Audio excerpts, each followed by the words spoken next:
vamos a dar inicio. Buenas tardes a todas y todos por estar aquí presentes. Muchas gracias.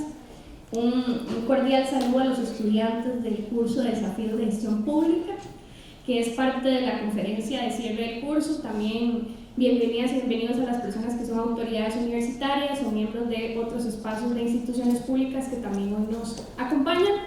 Para el Laboratorio Colaborativo de Innovación Pública, INNOVAP, es un gusto compartir esta última conferencia que vamos a estar acá en la sede de Rodrigo Facio. La próxima semana vamos a estar por la sede del Caribe, así que si alguno o alguna anda por allá vamos a estar por si también quieren compartir con la profesora. Muchas gracias. Vamos a tener una primera parte de agenda que consiste en la exposición de la profesora Susana Borrás, y después vamos a tener un espacio para preguntas y comentarios donde yo ya le soplé a Susana que ustedes tuvieron un bloque completo de innovación, así que ella espera preguntas, ¿verdad, Susana? Lo conversamos. Espera muchas preguntas que ustedes tengan al respecto. Susana en esta ocasión sumó a la temática de esta presentación una lista de sugerencia de temas de investigación para las personas que todavía andan en busca de TFG. Entonces aprovechen esta oportunidad para tomar notas si alguno de esos temas les interesa, y después lo podemos conversar mucho más adelante. A quienes andan comiendo, pórtense bien, porque ya saben que si no nos regañan aquí dentro del auditorio, sin volver a nadie.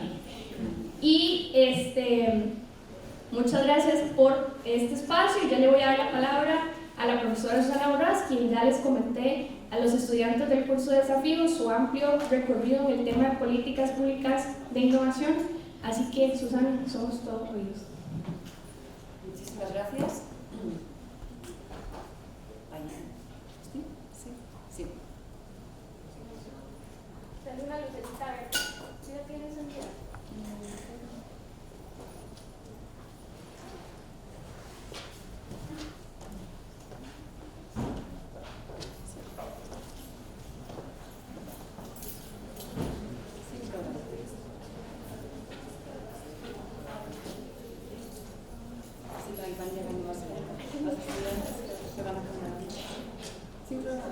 Probemos, a ver.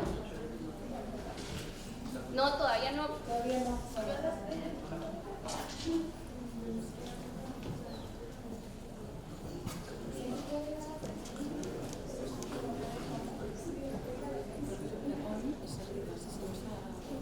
¿Probando?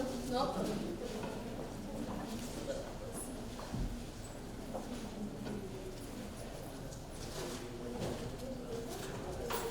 Ya, pues si no con este. Con ese otro.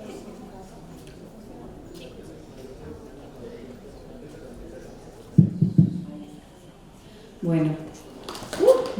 Perdón. Bueno, pues muchísimas gracias por la presentación. Como para aquellos que han llegado un poquito más tarde, mi nombre es Susana Borrás, yo soy profesora en la Universidad de Copenhagen Business School en Copenhague, en Dinamarca. Originalmente soy de Barcelona, por eso hablo en castellano, pero como le decía Alison y sabe muy bien, yo hace más de 30 años que doy clases, pero nunca las he dado en castellano.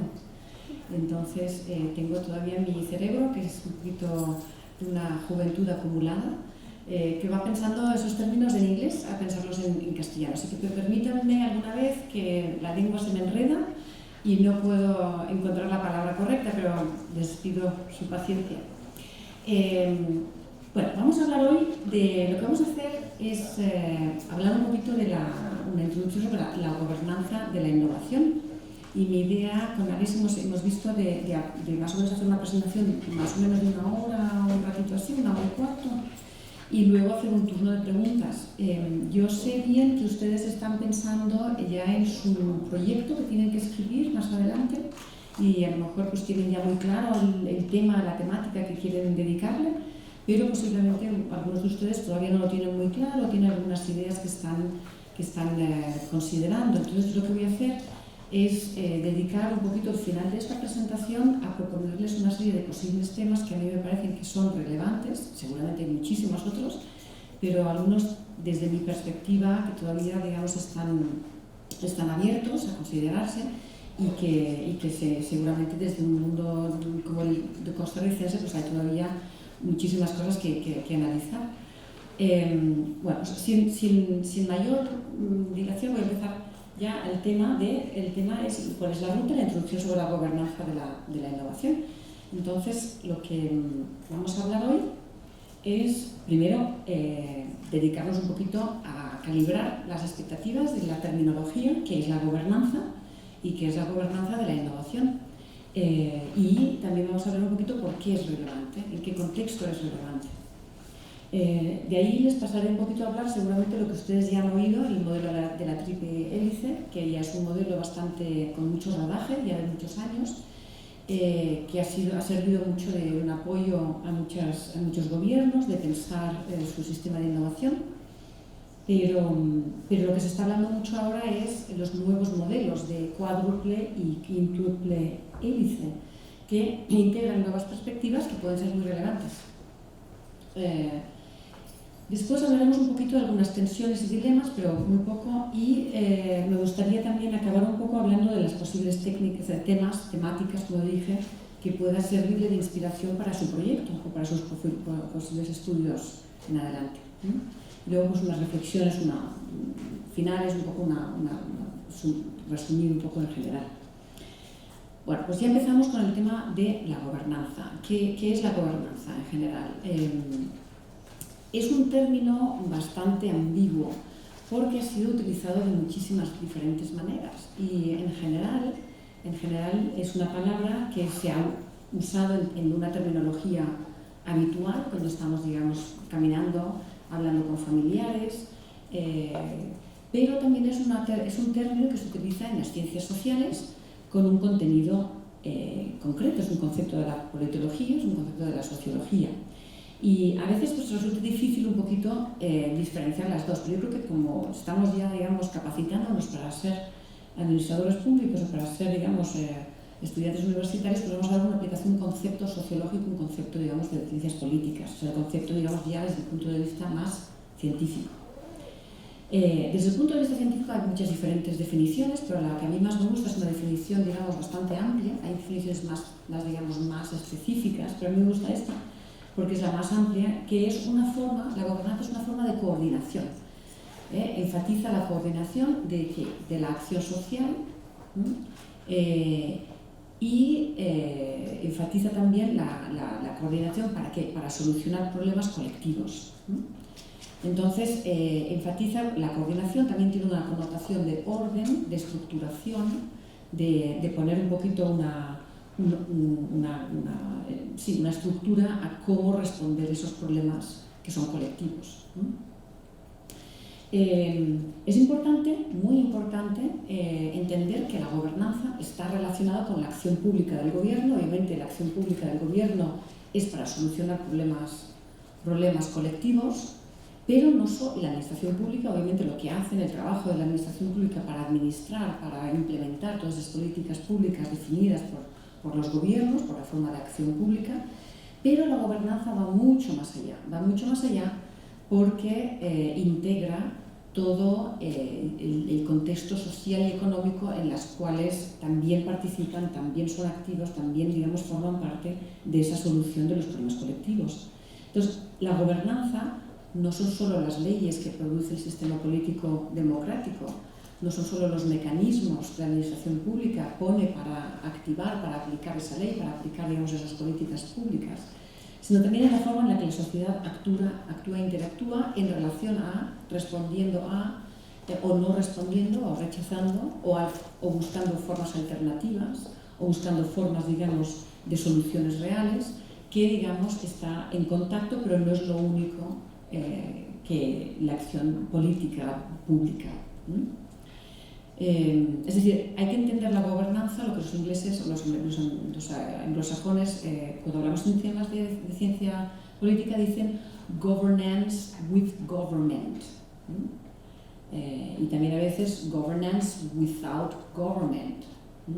Es decir, government como la acción pública política top-down, de arriba abajo del Estado, a través de las leyes, a través de las políticas públicas, pero el governance como muchísimo más allá, como esta estructura, como digamos este sistema social, político y económico en el cual se embebe y digamos todas esas acciones públicas. También dinámicas, también bottom-up o de abajo arriba, en las cuales, digamos, haya soluciones colectivas que a veces no pasan por una actuación pública, estatal o gobernal, de gobierno. Y ahí, ya teniendo esa definición, que es bastante amplia, por cierto, vamos a entrar un poquito en qué es la gobernanza de la innovación y cómo se conceptualiza. De ahí empezamos hablando de los sistemas de innovación, o sea, es la gobernanza de la innovación, es un poco una gobernanza que se da en un sistema, en el sistema de la innovación, que es un concepto que surge ya a partir de principios de los años 90, 1990. Bento Gelungbay y Dick Nelson trabajan mucho en este tema y tiene muchísima, digamos, eco en el contexto de la política nacional, pero también de los actores internacionales. Y el sistema son los sistemas donde la ciencia, la tecnología y la innovación se producen y se aplican. Es un contexto obviamente social y económico, ¿vale? Entonces, el sistema de la innovación no es únicamente el ecosistema de organizaciones que llevan a cabo procesos innovadores o de innovación, sino también, digamos, todas las interacciones que ocurren entre ellos en esa dinámica que resultan en un sistema de innovación siendo más activo o menos activo, con más resultados, digamos, de crecimiento económico, más resultados de dinámica social. Entonces, hay que entender que cuando hablamos del sistema de la innovación hablamos de ese ecosistema de organizaciones, pero también de sus dinámicas, de sus procesos y de sus resultados. Entonces, hay muchísimos actores diferentes que forman parte de ese sistema de innovación y también tenemos que entender que muchas veces hay sistemas que son sociotécnicos, son sectores específicos como el energético, el agrícola, el sector de transportes, que tienen una dinámica específica y particular y diferente. El sistema agropecuario o agroalimentario es diferente del sistema energético por muchos motivos. También el sistema, digamos, de sanidad o el sistema, digamos, de transportes, por ejemplo, ¿no? Entonces es muy importante entender que esos sistemas de innovación se aplican a lo que se llama socio-technical systems, los sistemas de innovación sociotécnicos, que tienen unas particularidades muy importantes. Y luego también se habla también del sistema de innovación a nivel nacional, territorial, o sea, el sistema nacional, pues el sistema de innovación nacional costarricense o el sistema regional de alguna de las 7 provincias que tienen ustedes, o el sistema, digamos, local de algún municipio en específico que tiene unas particularidades y dinámicas. Es decir, que hay una concepción también territorial de ese sistema de innovación. Y es muy importante entender que el sistema de innovación evoluciona constantemente. Es decir, lo que es los sistemas de innovación en una localidad hace 30 años es diferente a lo que es ahora.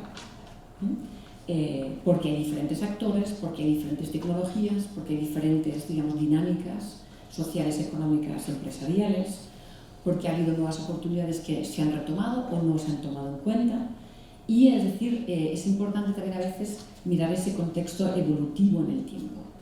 ¿Qué mecanismos hacen que un sistema de innovación evolucione en una dirección o en otra?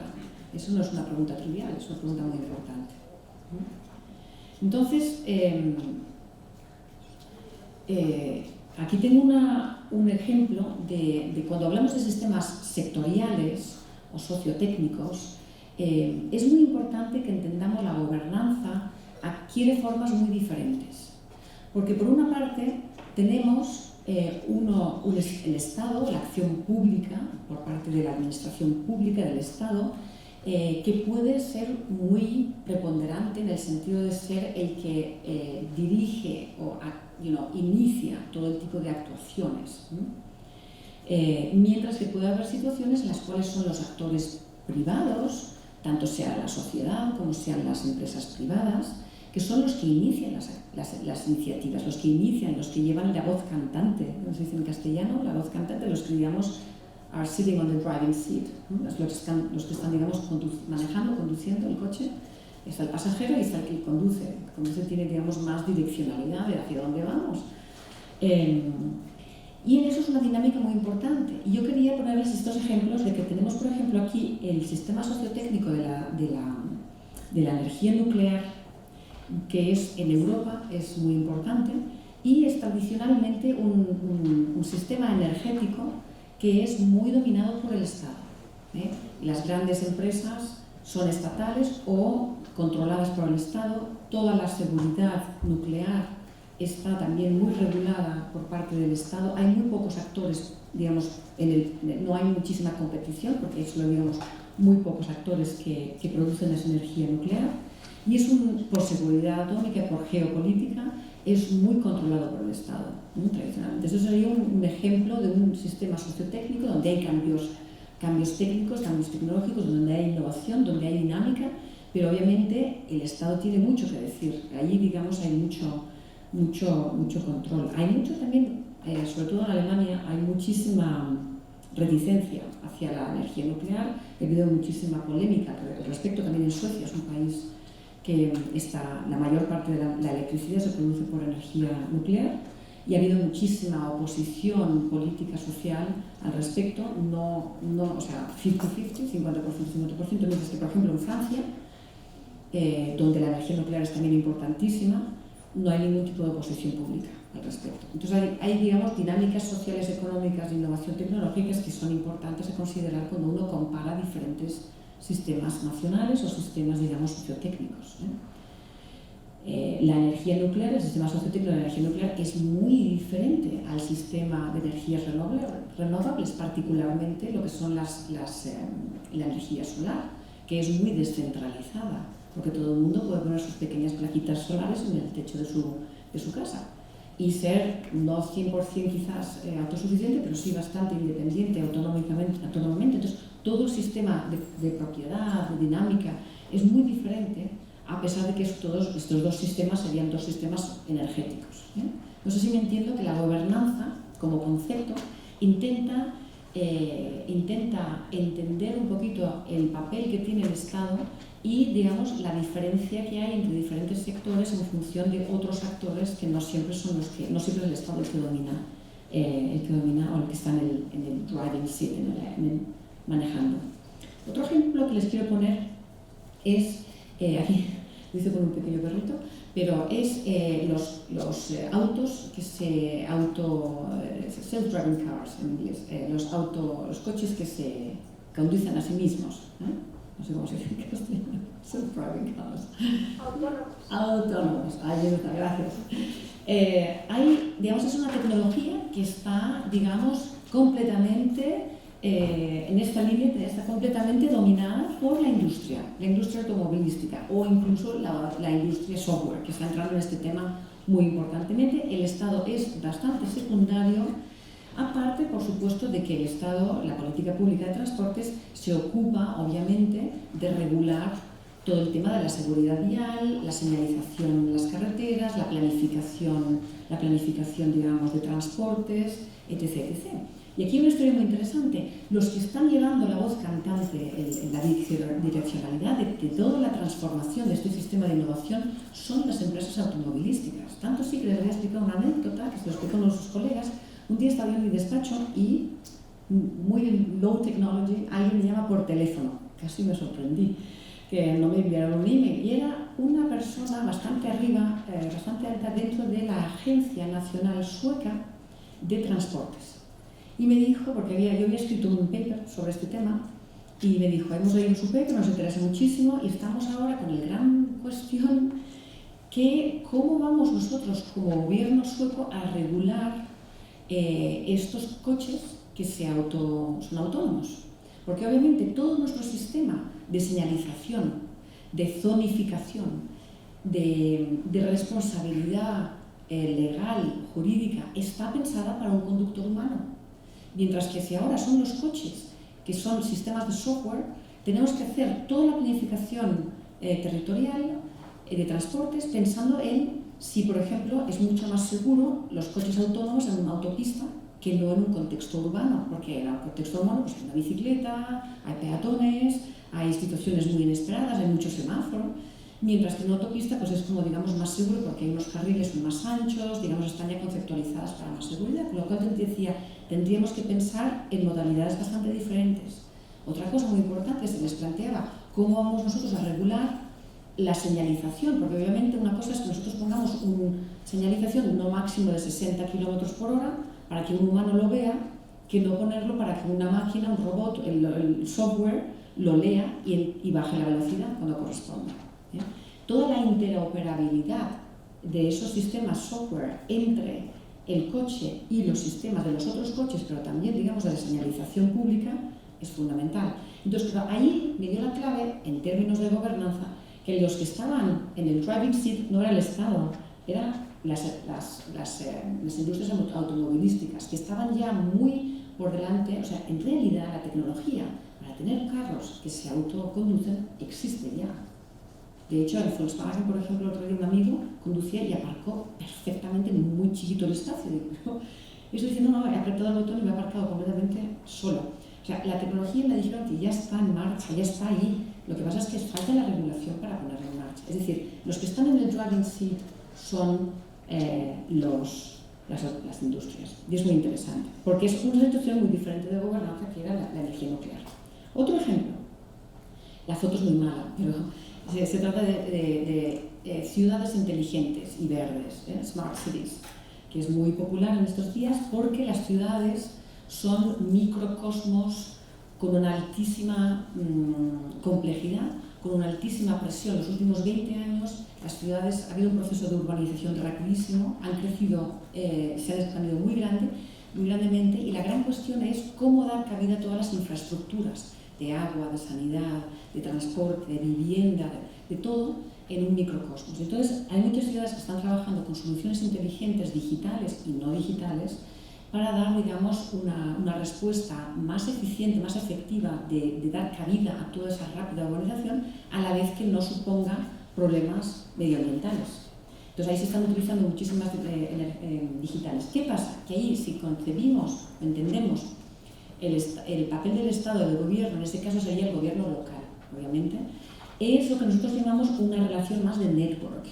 Porque el gobierno local identifica muy bien sus problemas, pero muchas veces no tiene él mismo las soluciones, las tiene que comprar en una compra pública, y a veces las tiene que co-crear, porque las ciudades tienen sus propias estructuras y dinámicas particulares. Una tecnología que va bien en Texas no va bien en Costa Rica, por varios motivos. Entonces hay un proceso también de co-creación allí para adaptar las tecnologías a las necesidades concretas de la ciudad. Entonces ahí hay una relación más de networking, ¿no? Más una relación colaborativa, pero el gobierno local, todo siendo que son al final los que determinan un poquito la ciudad, son los que tienen más, digamos, la voz cantante, y son un primus inter pares, que es una palabra, es una expresión latina que se refiere a uno que es igual entre los iguales, uno que es un poquito superior igual entre los iguales, ¿vale? Entonces se supone que el gobierno, el ayuntamiento se sienta allí, pero tiene más que decir.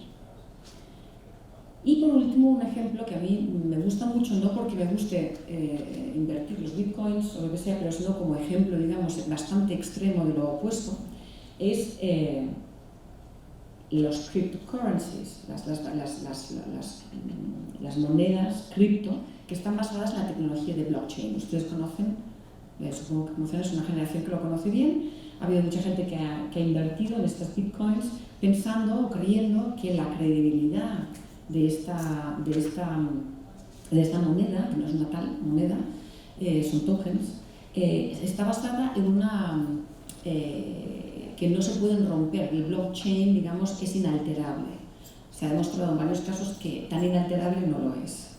Lo digo para que tengan atención y vean con cuidadito si alguno piensa en invertir, porque son muy volátiles y no están unidas a ningún tipo de economía real.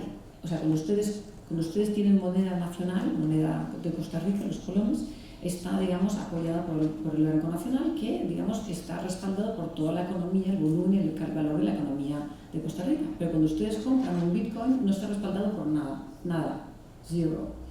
Hay algunos que dicen que, algunos competidores de Bitcoin, que dicen sí que están respaldados por el dólar, pero luego parece que, es decir, yo no me convence nada. Pero lo que es interesante, volviendo al tema, o sea, tengan mucho cuidadito, gente joven.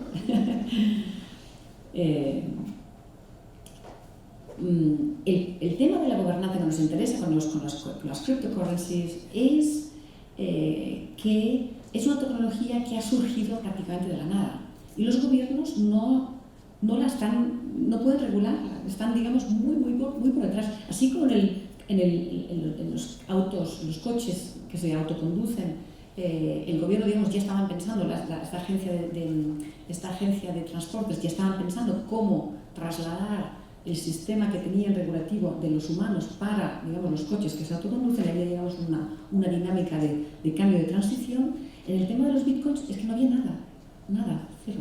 Entonces los gobiernos han estado, digamos, muy por detrás, hablando y considerando, dando muchos avisos a la gente que tengan mucho cuidado, porque efectivamente están viendo muchos dramas personales, pero que el Estado no puede hacerlo, no puede prohibir. Hay algunos países que las han prohibido, hay algunos países que las permiten, hay unos países que están considerando cómo utilizar la tecnología de blockchain, que es una tecnología, para ver si se puede aplicar a las monedas nacionales. Pero es una perspectiva que yo de momento no lo he visto que esté ocurriendo. Hay informes, hay estudios de cómo potencialmente se podría hacer, pero de momento no he visto. Estonia, que forma parte del euro, dijeron que ellos iban a hacer una moneda, digamos, con blockchain, y entonces al cabo de hicieron todo un anuncio, pues son muy digitales en Estonia, los estonios, y al cabo de 2 días salió el Banco Central Europeo y les recordó que Estonia forma parte de la zona euro, que por lo tanto es el euro, y que el euro de momento no va a existir. Entonces fue una gran ilusión del gobierno estonio, pero que no salió, obviamente, porque forma parte del euro. Bueno, estos son 4 ejemplos para ponerles, digamos, y los extremos serían estos 2. El sistema, digamos, de la energía nuclear, donde está muy dominado por el Estado, por cuestiones de seguridad, por cuestiones también, digamos, geopolíticas, por cuestiones históricas. A todo esto donde está completamente al revés, digamos, es mucho la dinámica, digamos, inicial, y el Estado está muy por detrás de lo que de regular Entonces, el Estado, digamos, dentro de lo que es la gobernanza, tiene dinámicas diferentes. ¿Sí? Entonces, ahora entramos un poquito en el tema de la triple hélice, y yo antes de empezar a hablar quería preguntar, voy a hacer un poquito de agua, ¿ustedes conocen bien el sistema, el modelo de la triple hélice? ¿Pueden levantar el brazo los que no lo conocen? Muy bien, pues entonces pasaré más rápido sobre el tema. Ustedes lo conocen muy bien, y el modelo de la triple hélice lo que hace básicamente es un modelo propuesto en el 2000, y es una forma de describir la dinámica. O sea, yo creo que en realidad es un poquito también, no es necesariamente directamente relacionándose con la gobernanza, pero de manera indirecta. O sea, Lloyd y Henry eran, Lloyd falleció ya, pero Henry que no tiene un bagaje de ciencia política, son más bien economistas, y por eso no hablaban de gobernanza, pero está un poquito unido. Y está formado por 3 vértices, la universidad, la empresa y el gobierno. La idea principal es entender cambios de sistema con la coevolución de estos 3, digamos, vértices. Y ahí está. Pero lo que se está hablando ahora es esta nueva hélice cuádruple. No sé si han ustedes oído hablar de ella, la hélice cuádruple. Bueno, lo que propone es, muy bien, estupendo, la hélice, digamos, la triple, está basada por la universidad, la industria y el gobierno. ¿Vale? Como los actores, como 3 grupos de actores que, digamos, definen, digamos, la gobernanza o la dinámica, o entender todo, y siempre teniendo en cuenta, digamos, recuerden ustedes los diferentes contextos sociotécnicos de los que estábamos hablando antes, ¿vale? O sea, hay mucha diversidad, no hay una única triple helix, hay muchas triple helix en cada uno de los sectores. Pero lo que se está hablando ahora es un cambio paradigmático bastante importante. Se está hablando de un cambio importante porque empezamos ya a hablar o sea, este modelo de la triple hélice está fundamentado en conceptos también de la ciencia, la tecnología y la innovación para desarrollar la competitividad económica del país, y para desarrollar también las fronteras del conocimiento, siempre que se tenga un conocimiento aplicado.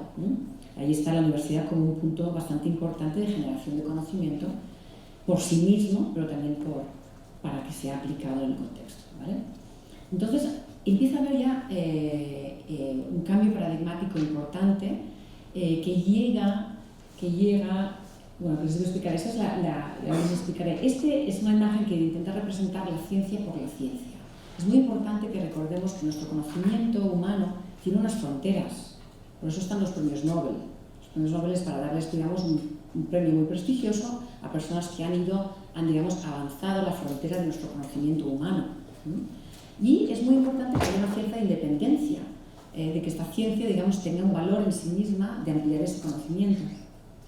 También hay este concepto de la innovación y la tecnología, ciencia, tecnología e innovación, para promocionar el desarrollo económico, la competitividad de las empresas, la generación de empleo en nuestra economía y al final también la competitividad de nuestro crecimiento económico en nuestra economía.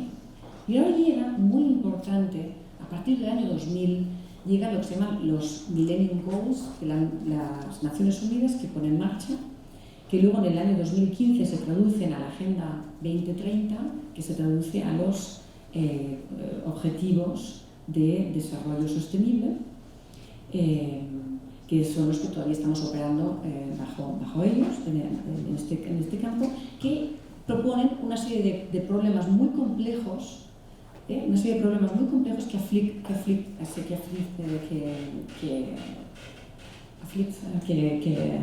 repercuten a la humanidad. Son problemas que no se pueden solucionar con una única tecnología o con una única dinámica, son muy complejos, han estado ahí desde hace muchos años y son problemas también, la idea de los retos, estos Sustainable Development Goals, son para, digamos, no solucionarlos de aquí 2 años, sino, digamos, poner en marcha una serie de mecanismos que a lo largo del plazo contribuyan a esta solución de problemas colectivos. Ahí estamos, problemas colectivos, la gobernanza, como les digo, ¿vale? Entonces allí empieza también, al principio, a mi entender, hubo, digamos, una gran desligación entre lo que es la política de ciencia, tecnología e innovación de estos grandes retos. Durante el año 2000, 2015, 2000, no hay una conexión, digamos, bastante directa. Pero ya a partir del año 2012 empiezan a oírse voces en el mundo académico al que yo pertenezco, de innovación, que empiezan a decir, vamos a ver, esto de los 6 SDGs, los objetivos, estos son muy relevantes para la forma en la que entendemos la política de innovación, son muy relevantes para la forma en la que hacemos la gobernanza de nuestros sistemas de innovación. Entonces, ¿cómo vamos a conectar estos dos contextos? Entonces, lo que ocurre es que se empieza también, en un momento, es que se empieza a hablar también que estos modelos de la triple hélice no cubren suficientemente toda la realidad en la que estamos hablando, ¿no? Y entonces se inicia lo que es la cuádruple hélice, que es un modelo que surge ya un poquito en relación al concepto de la innovación social, que ustedes seguramente ya conocen, en el que se dice, sí, estos 3 vértices muy bien, pero también tenemos que añadir la sociedad civil, porque es muy dinámica en estos sentidos. Y esta cuádruple hélice, aparte de poner en relieve la innovación para la creación de empleo, que proponían mucho Ecovitz y Lakoff, pone también de relieve la importancia de la innovación social como algo que está unido también a la innovación, digamos, la innovación económica e industrial. Lo que hace es enfatizar el conocimiento de la sociedad, que no es un conocimiento necesariamente formalizado y científico, pero que es un conocimiento de causa, es un conocimiento porque son las personas que sufren los problemas. Y de ahí surge la necesidad de que, si ponemos la sociedad civil, digamos, en el contexto de la innovación, como la innovación social, pues también este modelo de la hélice cuádruple promueve la necesidad de que haya una colaboración del multiactor de los usuarios en estos procesos de innovación, que ya son bastante más amplios. Y obviamente ve positivamente la diversidad y la heterogeneidad en la sociedad civil. La sociedad civil viene con una variedad que representa, digamos, una riqueza para aportar nuevas visiones a la solución de los problemas colectivos. Si al fin y al cabo esa sociedad es la que es partícipe tanto en las sufre sus problemas, pero también, digamos, participa en ellos. Y reconoce, posible también, pero también reconoce, y no solamente es bonito, que la diversidad es muy bonita también, pero reconoce que hay problemas o potencialmente desavenencias dentro de esta sociedad, que puede haber intereses diversos y visiones diversas. Obviamente, no, la diversidad no significa, digamos, una alineación automática. Pero permítanme que les dé un poco un ejemplo aquí para que no sea tan abstracto. Es el tema un poquito de cómo digamos, las sociedades vecinales o las sociedades, digamos, de asociación de enfermos o de pacientes en enfermedades, que son los que sufren las enfermedades o los problemas, o son los que sufren de la evolución medioambiental, son los que se activan aquí con su conocimiento del contexto local, el conocimiento del contexto, digamos, de esa enfermedad. Y ahí, digamos, les aporta su conocimiento para, digamos, ayudar y participar en la colaboración de multiactor para encontrar soluciones a este problema. La hélice. Y ahora pasamos también a otro concepto que ya empieza a surgir, que es la quíntuple hélice, que es lo que hace es añadir el entorno natural a estas ejes, y lo que hace es poner de relieve la importancia de la crisis climática y la crisis de la biodiversidad. Y aunque a ustedes les parezca lo más obvio del mundo porque están en Costa Rica, no es así de obvio en muchos otros países. Una de las cosas que he aprendido después de estos días que he estado visitando muchos sitios, hablando con gente muy interesante aquí en Costa Rica, es que ustedes tienen muy claramente el concepto de la crisis de la biodiversidad y están trabajando muy activamente desde hace muchos años para solucionarla. Pero en muchos países no se ve así todavía. Entonces, el hecho de poner de relieve que la innovación económica, social e industrial para crear generación de crecimiento económico, para crear soluciones a los problemas sociales, se enmarque en un contexto de desarrollo también sostenible, ecológico y medioambiental y de climático, pues no es tan obvio en otros países como lo es aquí. Pero esta hélice quíntuple lo que intenta es promover la innovación que apoye el desarrollo humano dentro de los planetary boundaries, los límites o los límites planetarios. ¿Conocen ustedes ese término? ¿No? Bueno, se habla mucho de la crisis climática, se habla mucho de la crisis de la biodiversidad, y entonces hay unos expertos en Estocolmo, en el Instituto de Medio Ambiente en Estocolmo, que empiezan a decir, sí, pero vamos a ver, desde una perspectiva planetaria, el planeta Tierra en el que vivimos. El planeta Tierra tiene unos recursos limitados, tiene una atmósfera, tiene un suelo, tiene una biodiversidad, tiene un entorno marítimo. ¿Cuáles son los límites de los cuales los humanos pueden producir y tener una buena vida de manera que sea regenerativa, de manera que no agoten las reservas o agoten o hagan disfuncional algunos de los ambientes y elementos fundamentales del planeta? Entonces, lo que ellos proponen son 9, digamos, boundaries, 9 límites, digamos, en el término del planeta, y cómo es que la acción humana está está superando esos límites o está dentro de esos límites, es decir, qué regenerativo realmente es la actividad humana en estos momentos. Y ellos cada X años hacen un informe que yo les recomiendo que lo lean. El último ha salido hace poco, creo que fue en octubre del 2023, publicado por la revista Science, que es una revista muy importante científica, son científicos, que lo que intentan es, digamos, hacer este análisis. Y dicen en este último informe que de los 9 las 9 áreas que han analizado de estos aspectos de las barreras, digamos, del planeta, han descubierto que básicamente los humanos ya hemos superado 6 de ellas, y alguna de ellas con creces. Entonces hay un problema, digamos, de generar crecimiento económico que sea de verdad sostenible, no solo sostenible para nosotros los humanos, sino sostenible para el planeta. Y ahí está, digamos, el planetary boundaries, digamos, los límites. Entonces es muy interesante porque la quíntuple hélice pretende, digamos, enmarcar toda esta gobernanza del sistema de la innovación dentro de esos planetary boundaries, ¿no? Estos límites planetarios, para hacerlo sostenible y regenerativo. Ahí está Entonces, ¿en qué estamos hablando? Cuando estamos hablando de la gobernanza, de la innovación, de los diferentes actores, del Estado, que tiene diferentes dimensiones, de los sectores que son diversificados, del triple, cuádruple y quíntuple hélice. Son conceptos que, digamos, son diferentes, pero están muy alineados para hacer esa visión de cuál es la acción social, o sea, cuál es la acción, digamos, colectiva, en la que, digamos, por parte del Estado, pero colectiva más allá del Estado, se está, digamos, se está gestionando, se está llevando a cabo.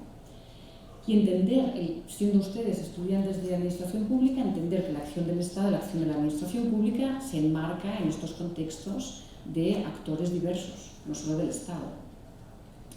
Entonces ahí estamos también entrando un poco en el tema de la política de innovación, que es, digamos, un efecto en el que el gobierno o el Estado intenta, digamos, determinar una serie de objetivos y hacer una serie de instrumentos para digamos, fomentarlo.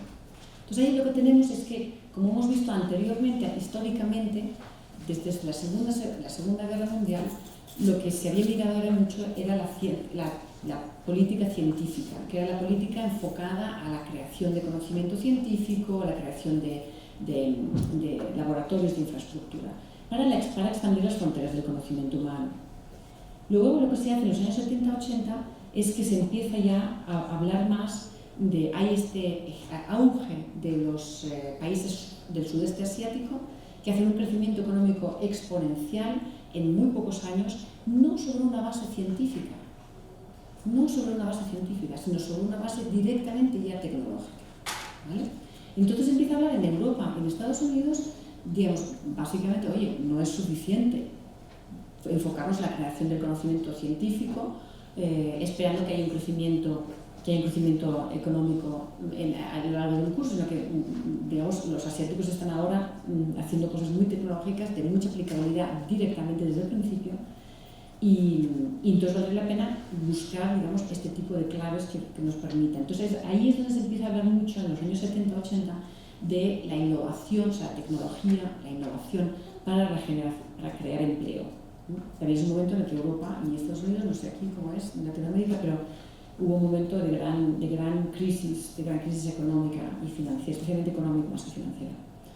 Y en los años 90, con Bento Goldmundsal y Charles Edquist y Dick Nelson, llega la idea del sistema de la innovación, y también la idea de la triple helix y la Entonces la idea es un poquito que se entiende todo el contexto mucho más sistémico, dentro de un sistema, digamos, social y económico, no solamente las empresas, aquí se habla mucho de las empresas estratégicas, de la tecnología estratégica, mientras que ya en los años 90 se empieza a hablar más de los sistemas de innovación con todas las diferentes interacciones que hay en los sistemas.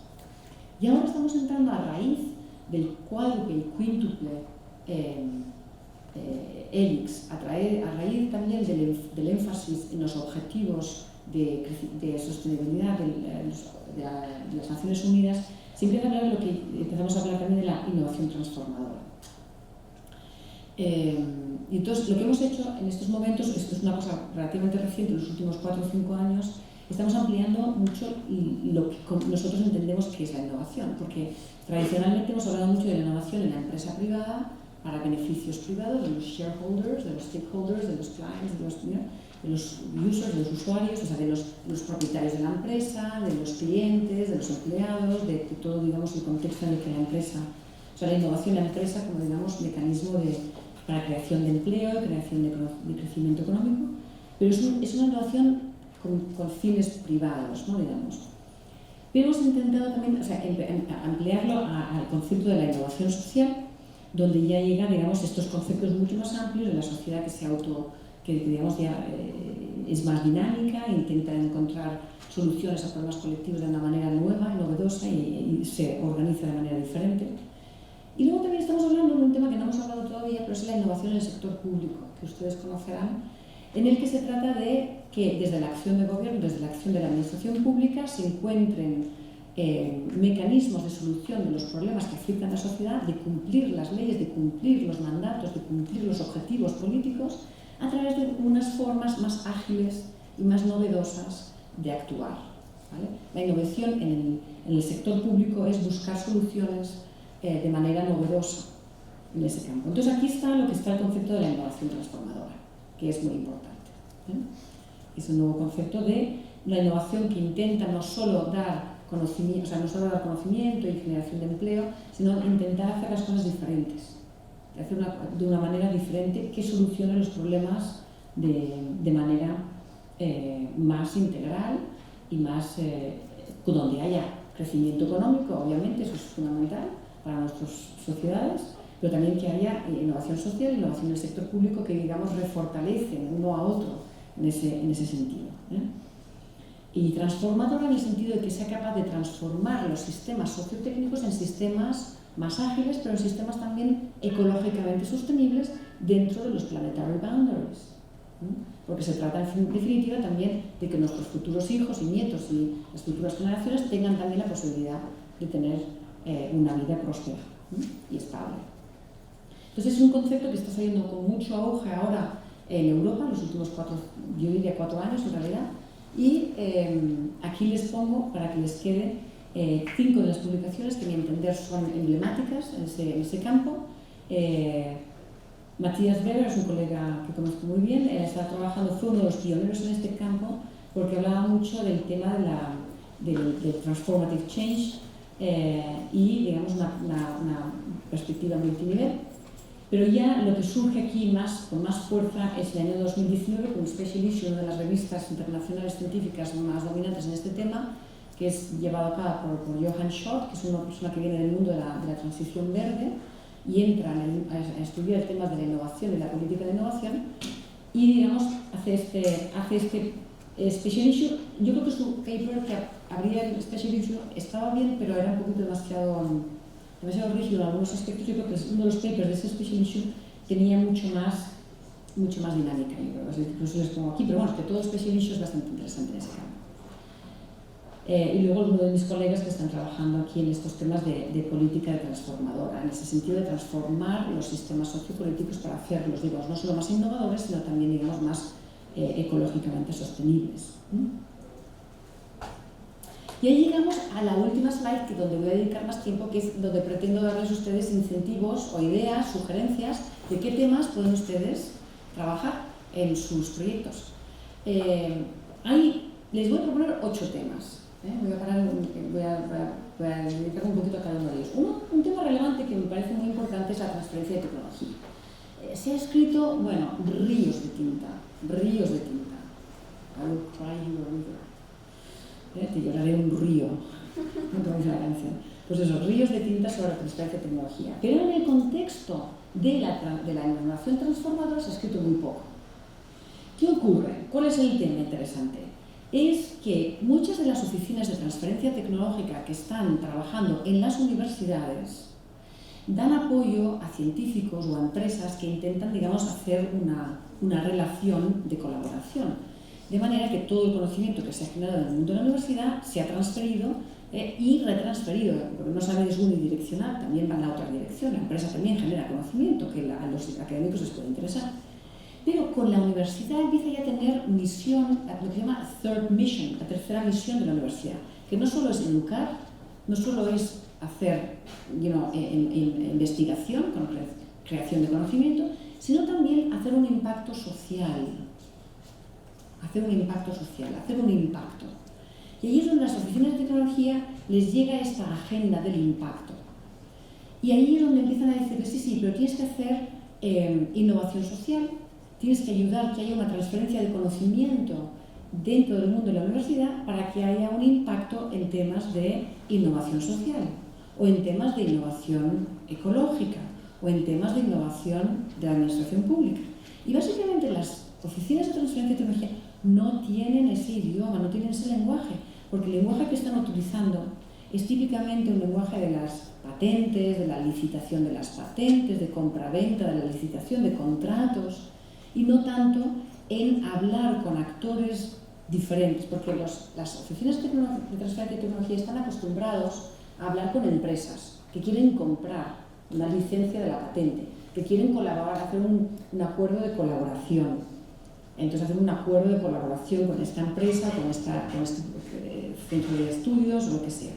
Pero no tienen los mecanismos para hablar con las ONGs, por ejemplo, las organizaciones no gubernamentales que tienen problemas, o con la administración pública. Es decir, necesitan una nueva lengua. Entonces, es un tema muy interesante de mirar cómo las oficinas de transferencia de tecnología están, digamos, llevando a cabo todo el nuevo mandato que están teniendo de hacer un impacto más allá del crecimiento económico, más allá de la relación universidad-empresa. Porque es un mandato que les ha llegado hace muy recientemente y que están teniendo ciertas dificultades de sacar adelante. Y toda la literatura está fundamentada todavía en aspectos muy de transferencia tradicional, ¿eh? Entonces eso creo que es un tema bastante interesante. Es decir, cómo entender las oficinas de transferencia de tecnología no solo en el contexto de la hélice triple, sino en el contexto de la hélice cuádruple y quíntuple. Y qué papel dentro de la gobernanza están empezando a asumir también. Otro tema que me parece bastante importante, que teníamos una discusión ayer bastante interesante, es que muchos de los académicos que están en la universidad, su incentivo es muy específico. Es decir, si es una persona joven y quiere seguir una carrera académica y eventualmente ser catedrático o profesor, no sé ustedes cómo le llaman, la carrera, digamos, el escalón último de un académico en España se llama catedrático, en Dinamarca se llama professor, en Estados Unidos también, hay muchos pasos hasta allá. Y, digamos, esa carrera, digamos, académica se fundamenta en gran parte en las publicaciones científicas.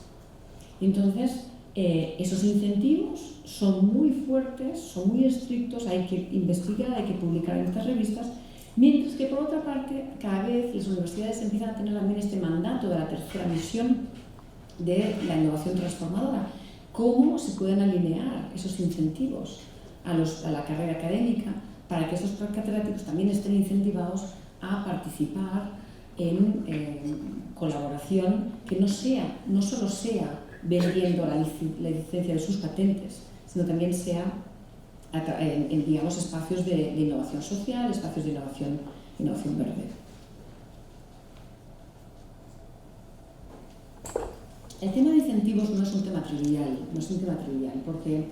porque muchas veces, digamos, aunque uno tenga una voluntad muy importante en un campo, si el incentivo muy específico del campo de trabajo, del mundo de trabajo, va en una dirección que uno tiene que hacerlo. Entonces, puede haber, digamos, unas tensiones bastante importantes. Otro de los temas que pienso que es interesante, la cuádruple hélice pone la participación ciudadana, la sociedad civil, en el centro, ¿no? La sociedad civil en el centro, como cuarto eje, y la pone, digamos, en la innovación social. Pero ¿cómo exactamente se está organizando esa participación social? Porque muchas de las personas piensan en la participación, digamos, en términos más unidireccionales, es decir, escuchar lo que diga la sociedad y se integra, digamos, hemos validado nuestros resultados científicos de nuestra innovación haciendo un focus group con una asociación de no sé qué, y nos dijeron que sí, que les parecía muy buena la idea y siguieron. Pero básicamente, ¿cómo hacerlo de una manera más co-creation, ¿no? Co-creación, donde la sociedad que tiene los problemas, digamos, sea también partícipe en la definición de esos problemas, en la articulación de esos problemas y en la articulación también de posibles soluciones. Eso tiene mucha importancia en el contexto local, en el contexto de los smart cities, pero no únicamente. Un ejemplo que sería la participación ciudadana a nivel más sectorial sería, por ejemplo, el ejemplo de las asociaciones de pacientes que sufran estas enfermedades, que, digamos, pueden colaborar con algunas empresas o algunos científicos universitarios para intentar dar solución a estas enfermedades que son complejas. Entonces sería, digamos, más sectorial. Y cómo se estructura esa participación de las asociaciones de pacientes en estos términos. El cuarto tema es el diseño y la implementación de las políticas de innovación, y especialmente en temas de cómo se están diseñando las políticas, porque yo creo que muchas veces hay una gran disparidad entre algunos gobiernos que dicen sí, nosotros hacemos toda la política de innovación es para el crecimiento económico, para el desarrollo social y también para el desarrollo medioambiental, pero luego en la realidad, cuando uno mira los programas de apoyo económico o la regulación que se está llevando a cabo, es muy enfocada al desarrollo económico y no tanto integrando esta visión más de innovación transformadora, porque hay muchas barreras todavía que existen. Entonces, ¿cómo se están diseñando esas políticas de innovación, esos instrumentos de política de innovación que sea acorde o no pues con esos objetivos, ¿no? A veces tenemos un estudio que hicimos con una colega sueca, que es la vicerrectora de la Universidad de Lund es una universidad muy grande, y hicimos un estudio comparado de 4 programas nórdicos y llegamos a la conclusión de que solo uno de ellos de verdad cumplía, digamos, el diseño de los programas, cumplía con, con las expectativas de lo que era la innovación transformadora, que había sido ya formulada. O sea, decía, no, este programa va a ser de innovación transformadora, este programa va a ser para dirigirse a los SDGs, ¿no?, los objetivos sociales, pero solo uno de ellos lo hacía de verdad, ¿no?, de la manera en la que habían diseñado. Entonces, yo creo que ahí se podría hacer un análisis también interesante de otros casos. La innovación verde en sectores industriales es un tema fundamental. Por ejemplo, en estos momentos en Dinamarca estamos teniendo un debate muy importante a nivel no ya solo científico, sino a nivel político. Dinamarca es un país muy chiquito, pero tiene una industria agroalimentaria muy importante. Digamos, exportamos mucho alimento, procesamos mucho alimento, lo utilizamos ya en la parte más de biotecnología, de producción de ingredientes para la producción agroalimentaria. Pero es también un sector que es uno de los más emisores de CO2. Y entonces es un gran problema. Si Dinamarca quiere finalmente cumplir los objetivos que se ha comprometido internacionalmente para reducir la emisión de CO2 y de gases de invernadero, tiene que afrontar sí o sí la descarbonización del sector agroalimentario. Y eso no es nada fácil. Nada fácil. Entonces, ¿cómo se está produciendo o cómo no se está produciendo y cómo se está articulando y qué barreras hay en esa transformación? ¿Y qué papel tiene la innovación y los procesos de innovación en ese sentido? ¿Cómo se está incorporando la innovación verde en esos sectores industriales y cómo eso ayuda a cumplir los objetivos? El sexto tema, me permiten, es la digitalización. Hay una conexión importante entre la digitalización y la innovación verde en muchos campos. Por ejemplo, sabemos que los Big Data Centers, los grandes centros de datos donde están almacenados todos nuestros YouTube vídeos, están consumiendo un montón de energía, pero no poco, un montón de energía. Y se está hablando ya ahora de que tenemos que ser conscientes medioambientalmente en términos digitales. Hace unos años yo soy fotógrafa amateur, mi pasión es la fotografía. Cuando pase por ustedes imaginar, cuando tengan tiempo libre, ¿dónde voy a estar haciendo fotos? Aquí en Costa Rica. Y hasta hace unos años estaba yo muy orgullosa de decir, tengo 1,3 TB de data de foto, porque hago fotos en formato RAW, que tiene mucho. Antes lo decía con orgullo, decía, mira qué fotografía, ahora ya no. Digo, chica, tienes que borrar, porque no puede ser eso. Eso es muy problemático en términos de cambio climático. Eso es un aspecto. Otros aspectos es toda la inteligencia artificial que se está utilizando para dar soluciones más rápidas, más complejas a problemas muy complejos. Un ejemplo, no voy a entretenerle, la contabilidad pública en los municipios tiene bastante estructurado, se le da un presupuesto a todas las actividades, digamos, pues de escuelas, de todo tipo de sanidad, de ancianos, de todo, de parques públicos. Se les da un presupuesto y luego, digamos, se gasta este dinero y luego se hace la contabilidad. ¿Te has pasado el presupuesto o no te has pasado el presupuesto? Muy simple, ¿no? Pero todo el mecanismo, digamos, de contabilidad es un mecanismo complejo. Y la inteligencia artificial podría, pero el coste económico no necesariamente es el mismo coste de la emisión de CO2. Por ejemplo, se estudió hace poquito que en una cantina de las escuelas públicas el costo de la carne de vacuno en la cantina era solo del 2% del presupuesto de esa escuela, pero suponía el 25% de la emisión de CO2 de esa escuela. Es que aquí cantina es bar. Ah, perdón. No, el comedor, donde se sirven las comidas a los niños en la escuela. O el comedor, perdón, no es la cantina, no es el comedor. Entonces, aunque en términos, digamos de contabilidad económica, ese 2% estaba muy bien dentro del presupuesto, no estaban excediéndose del gasto, el 25% de CO2 sí, es decir, no necesariamente el mismo gasto económico. Entonces, ¿cómo contabilizar cómo contabilizar digamos, las emisiones de CO2 de manera que se report back. Es decir, porque claro, la idea sería de un municipio de ir a una escuela y decirle, mira chicos, al director de la escuela, decirle, estupendo, tú estás manteniendo dentro de los presupuestos, tú estás gastando el dinero que te tienes que gastar, estupendo, tienes muy buena responsabilidad financiera, pero estás gastando muchísimo, estás teniendo muchísimo costo de emisiones de CO2. Mientras que, y además te podemos decir en dónde, no solamente en términos agregados, sino específicamente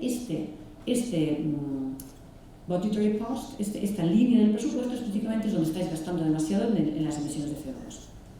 Mientras que la escuela de al lado puede ser que lo esté haciendo mucho mejor en términos de menos emisión. Todo eso se puede hacer una serie de análisis con la inteligencia artificial permite, digamos, manejar esos datos de una manera inteligente. Es decir, hay mucha conexión entre la digitalización, los procesos o las oportunidades que ofrece la tecnología digital con temas de innovación verde y también de innovación social. Entonces yo creo que ahí hay un tema muy amplio y muy interesante para explorar. Y la gobernanza, obviamente, porque mucha de la digitalización surge también con empresas, hay mucho potencial de crecimiento económico en estas empresas digitales y también de solución de problemas y también de ahorro económico a la administración pública y de innovación de la administración pública. Ese ejemplo que les he dado es también un ejemplo de innovación en la administración pública, por cierto. Número 7, que nos faltan son los dos últimos. La innovación en el sector público y la innovación en la innovación verde. Ya a partir de ese ejemplo que les he dado de la contabilización de las emisiones de CO2, podemos ampliarlo un poquito más y pensar un poquito cómo, volviendo al triángulo que les enseñé anteriormente, la innovación transformadora que está en el centro, cómo está conectado, cómo podemos buscar ejemplos en los que la innovación en el sector público ha generado oportunidades, ha disminuido las barreras que han generado la oportunidad para el crecimiento económico y también, digamos, la solución verde de este crecimiento económico.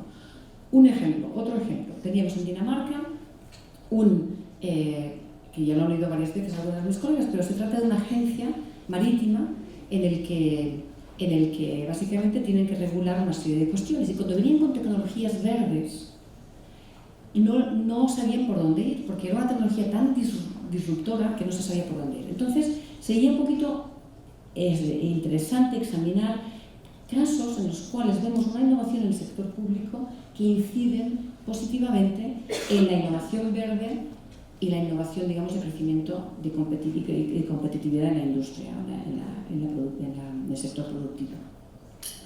Y luego, por último, el tema también que les mencionaba anteriormente, las ciudades inteligentes y verdes con resultados reales. Ha habido un boom del smart cities, smart and green cities, digital cities. Es un tema que está, muy de moda, pero la cuestión es qué resultados están generando, porque yo veo mucho humo y poca sustancia. Díganme ustedes, ¿qué es lo que están generando las ciudades inteligentes? ¿Qué resultados? ¿Cómo medir esos resultados? ¿Cómo analizar esos resultados?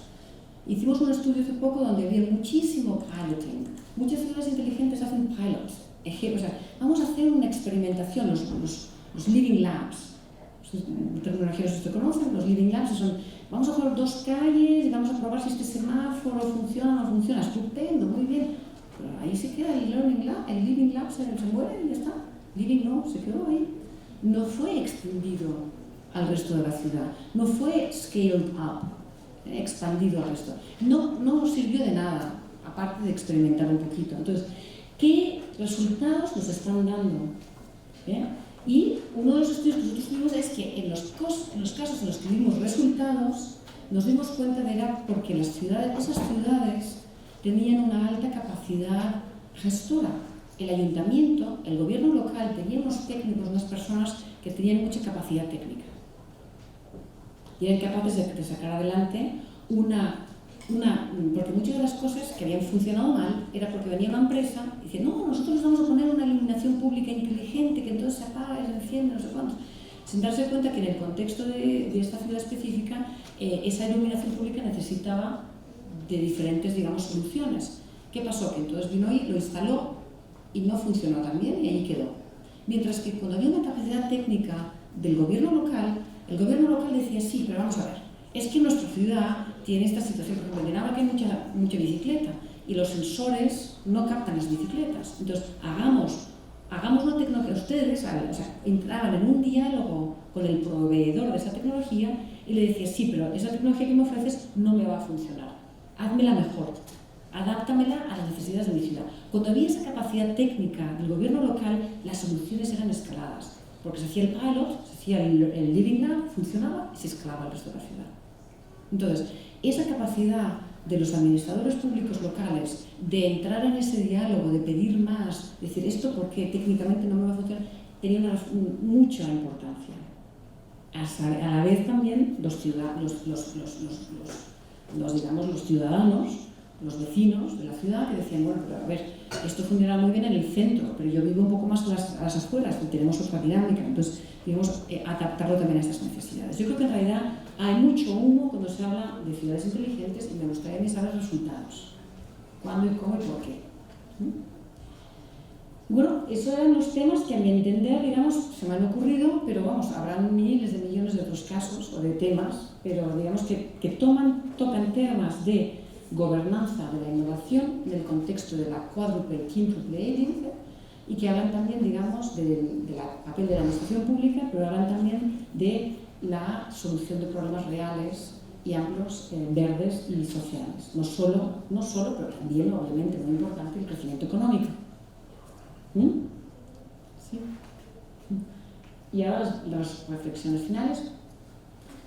Resumiendo, hay que entender la complejidad de la gobernanza para evitar procesos o misiones mecanicistas o replicadoras que copian procesos de políticas sin pensar en el contexto en el que están funcionando. O sea, por eso el concepto de sistema es muy diferente en función de qué sistema nacional, de qué sistema regional, de qué sistema local se está hablando, de qué sistema sociotécnico y sectorial se está hablando. Es muy importante entender ese contexto diferenciado. Es también muy importante entender que se ha expandido ya el modelo de hélice a un modelo más complejo que está alineado por las grandes ambiciones de la humanidad de no superar los límites del planeta, pero también dar respuesta a los grandes problemas sociales que todavía nos afectan. Y vamos allá en un concepto de innovación transformadora que transforma, digamos, va más allá de mejorar la competitividad de las empresas y mejorar también, mejorar y transformar nuestros sistemas productivos y de consumo para soluciones más verdes y sociales. Y bueno, hay esos temas abiertos de investigación que les propongo, pero que bueno, que habrá muchísimos más. Y con esto termino. Muchas gracias.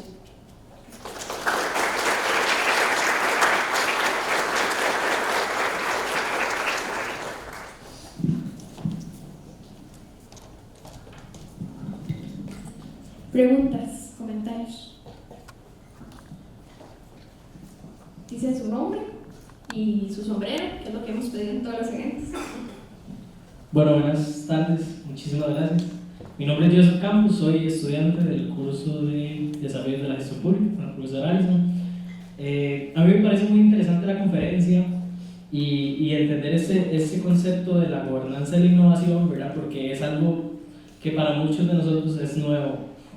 Se sabe que tal vez se ha venido trabajando, ¿verdad? En otra parte del mundo, ¿verdad? Al otro lado del charco, como decimos nosotros. Pero de acuerdo al contexto que usted ha podido observar en Costa Rica y de acuerdo a estos modelos de cuádruple y quíntuple hélice, ¿cuáles cree usted que son los desafíos que debemos enfrentar en Costa Rica para poder implementar sistemas de innovación y esta gobernanza de innovación, ¿verdad?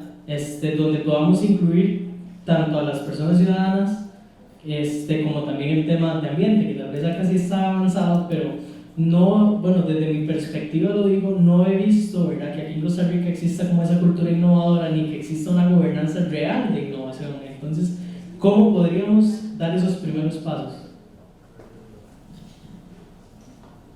Bueno, yo creo que ya sí hay una gobernanza, porque la gobernanza no es algo que se pone o se quita, ya existe un mecanismo de gobernanza. Se puede decir si es una gobernanza más articulada o menos articulada. Hace pocos días tuvimos la ocasión de hablar de que se ha presentado ahora recientemente el Atlas de la Innovación, que seguramente ustedes ya, Alison les ha comentado. Es un atlas donde por segunda vez en la historia de Costa Rica se mapea los actores que forman parte de la gobernanza del sistema y se establece, digamos, es un informe muy interesante que yo les recomiendo a ustedes leerlo un poco para dar respuesta, porque yo soy extranjera, yo vengo aquí un poquito, no conozco en detalle la situación costarricense, pero digamos que el Atlas ofrece una información valiosísima, es un ejercicio extraordinariamente bueno, muy bueno en el sentido de que mapea a todos los actores, pero también, digamos, identifica a través de una serie de indicadores, pero también a serie de entrevistas con algunas de las personas, identifica algunas de las barreras que todavía existen. Entonces, digamos que también lo que sería interesante para ustedes, si quieren, digamos, aplicar todo este concepto de gobernanza a todas estas teorías que hemos estado hablando, pues tomen ustedes este atlas, léanse la parte de las barreras y enfóquense allí. Dicen, mire, este atlas menciona este tipo de barrera, vamos a investigar un poquito qué es. Entonces, yo creo que sería muy interesante, digamos, examinar eso. No sé si es una respuesta buena, pero digamos que como es una pregunta de la que no puedo responder, digamos, directamente, yo creo que puedo hacer referencia a lo que yo creo que sí que puede ser una respuesta. Pero recuerden ustedes que no solamente se trata de las barreras, también se trata de hacerle el otro lado, es decir, cómo la gobernanza puede apoyar esos procesos, cómo puede apoyar esos, pero no solo identificar las barreras, sino también, digamos, cómo ir más allá. Y es buscar estudios de caso donde hay resultados positivos y estudios de caso donde fue menos positivo. Yo creo que ahí también estaría muy bien encontrar ejemplos concretos de sectores o de áreas o experiencias en las que no todo fue negativo. Porque yo creo que a pesar de que se identifican esa serie de barreras, estoy segura de que hay lugares o zonas o contextos o sectores donde esas barreras fueron diferentes o menores. ¿Más preguntas? El Cristo. Yo ahorita, Álvaro, a ti. Hola, bueno, yo soy Natalia Araya y mi pregunta es enfocada con respecto a solo las ciudades inteligentes. Entonces me gustaría ver si usted proponía como tal un proyecto de realizar una herramienta para evaluar qué tanto está funcionando, digamos, o innovando la ciudad inteligente, o si se refiere a qué tanto impacto está generando ambientalmente. Bueno, podrían ser las dos cosas. Yo creo que hay estudios un poquito que intentan estudiar un poquito los resultados, pero de una manera bastante difusa, porque el concepto de ciudad inteligente es muy amplio. Y de hecho se ha utilizado en varios países de una manera muy diferente. Hay contextos en los que la ciudad inteligente se refiere exclusivamente a la aplicación de tecnología digital a digamos, la provisión de servicios públicos por parte de los gobiernos locales. Entonces eso es una comprensión, digamos, muy específica, mientras que otras tienen una concepción mucho más amplia, donde también se incluye la cuestión, digamos, medioambiental. Entonces, yo creo que habría que partir, digamos, como estudiante, digamos, ser consciente de la diversidad de este concepto, determinar qué definición utiliza uno, encontrar una serie de casos, estudios de caso que le permitan a uno utilizar, digamos, un análisis, realizar un análisis. A nivel cuantitativo nosotros lo intentamos, pero no hay datos cuantitativos, porque los proyectos que se llevan a cabo dentro de las ciudades inteligentes son muy diversos y cuantificar eso resulta muy difícil. Entonces yo no haría una estrategia de investigación cuantitativa, sino más bien cualitativa, y si lo hace uno cuantitativamente, un poco hacer mecanismos que son un poco híbridos, como se suele hablar en Italia, ¿no? Entonces, más bien buscar estudios de caso que le permitan uno a aprender siempre comparativamente. Yo recomiendo a personas que trabajan con temas que si pueden, hagan estudios, digamos, comparativos, porque en la comparación no se aprende. No sé si es una respuesta. ¿Sí? Sí, no. ¿Más preguntas?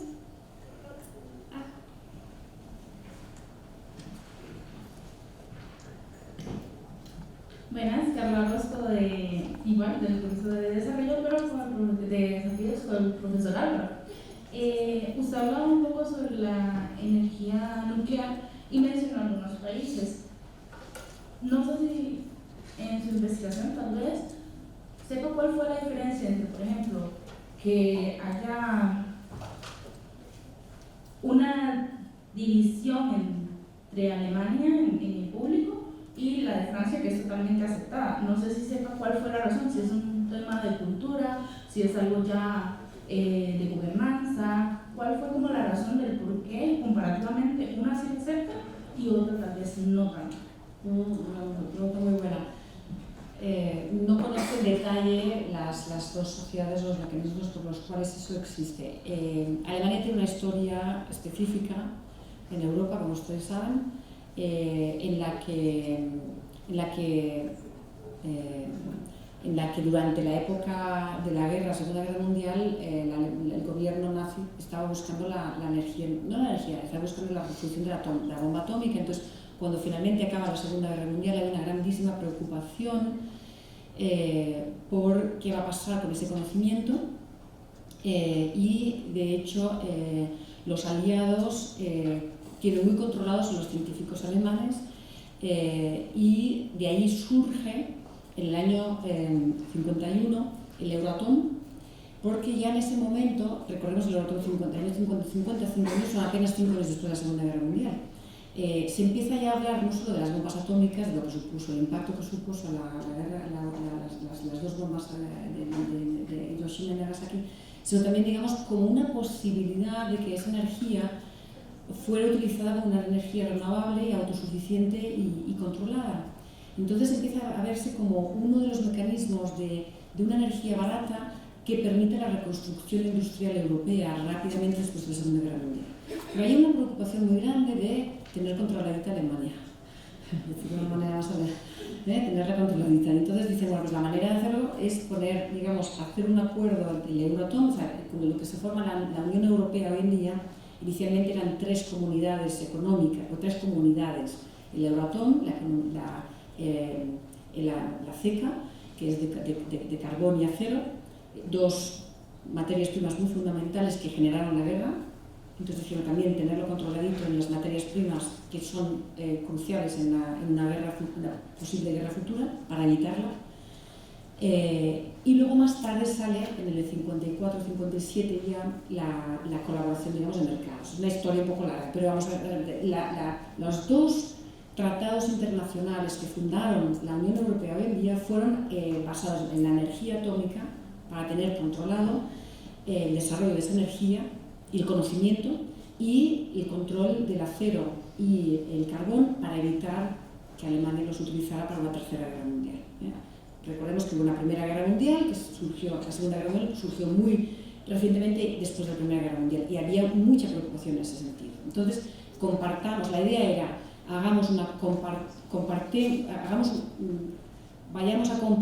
el conocimiento atómico y los recursos de carbón y acero para evitar que sean, digamos, compartirlos de manera que no se pueda utilizar en una guerra entre naciones.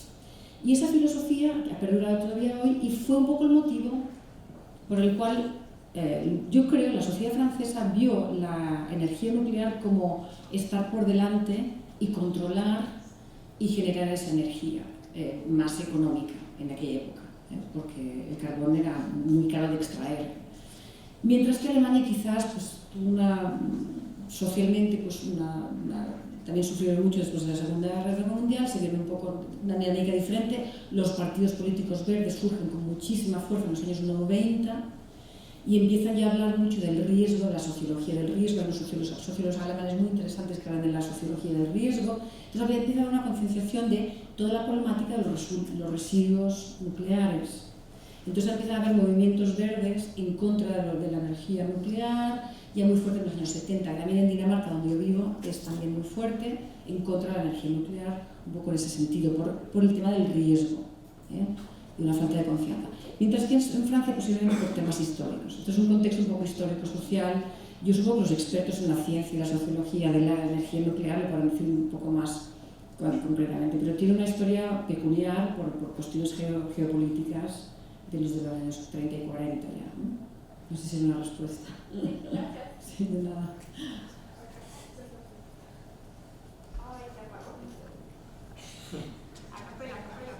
Bueno, mi nombre es Pablo Villegas y soy estudiante del curso de Desafíos igualmente. Mi pregunta va más orientada a lo que es el modelo hélice cuádruple, que incluye la participación ciudadana. ¿Cree usted que un mecanismo como este en los centros de innovación venga a fortalecer la democracia?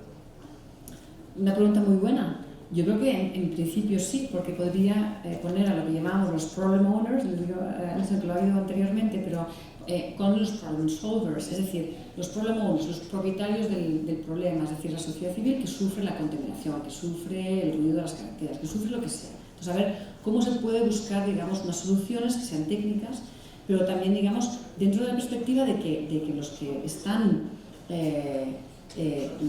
digamos, viviendo ese problema sean, digamos, capaces, sean empoderados para ser escuchados, pero no solo en ser escuchados y ya basta, sino co-crear unas soluciones, porque muchas veces los científicos o las empresas pueden pensar con toda la buena intención del mundo que la solución va a ser fantástica. Yo creo que en realidad lo de las smart cities es un ejemplo muy clásico.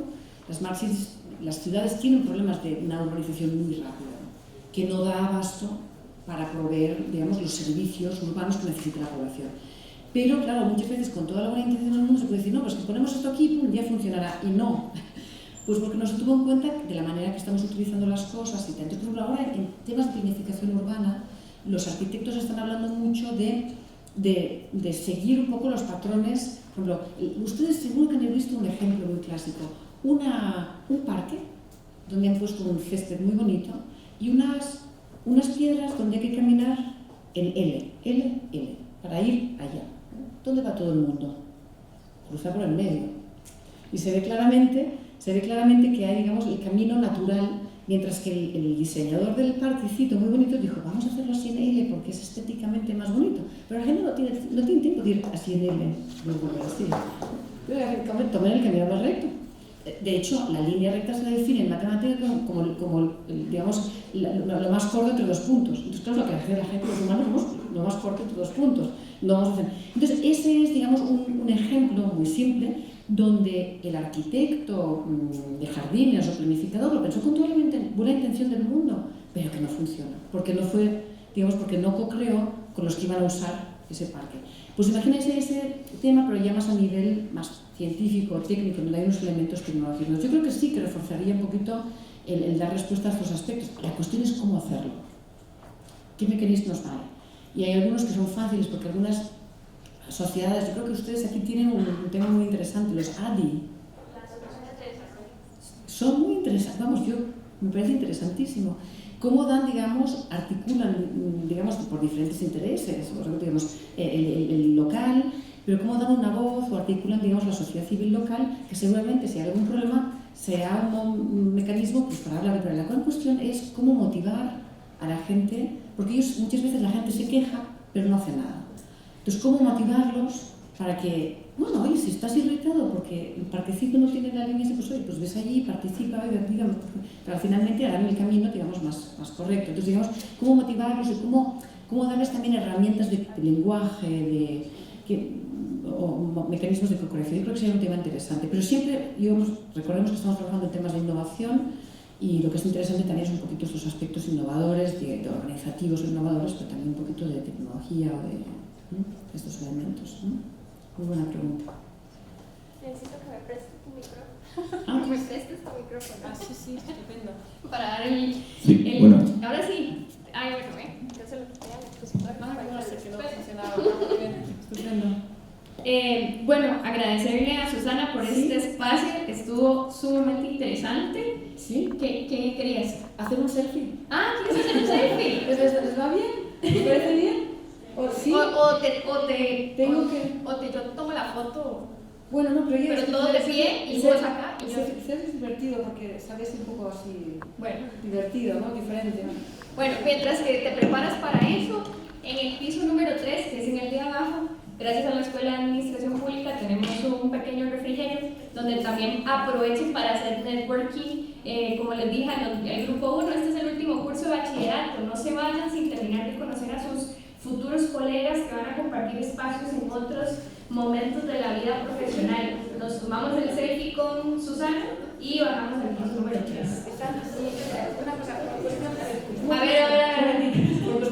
Por cuestión normativa europea y en mi universidad, les tengo que pedir el consentimiento oficial. Entonces, si alguien no quiere salir en la foto, porque me lo diga y sale a la sala o no participa, no sé. Sí, adelante al refrigerio.